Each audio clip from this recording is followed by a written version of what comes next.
ఈరోజు వరదానము. ఆత్మీయత యొక్క శ్రేష్ఠ స్థితి ద్వారా వాతావరణాన్ని ఆత్మీకంగా చేసుకునే సహజ పురుషార్థి భవ.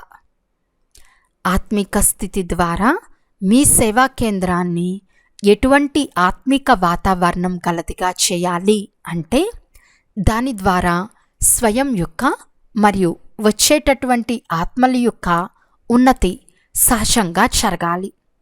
ఎందుకంటే బాహ్య వాతావరణం నుండి అలసిపోయి వచ్చే ఆత్మలకు అదనపు సహయోగం అవసరం.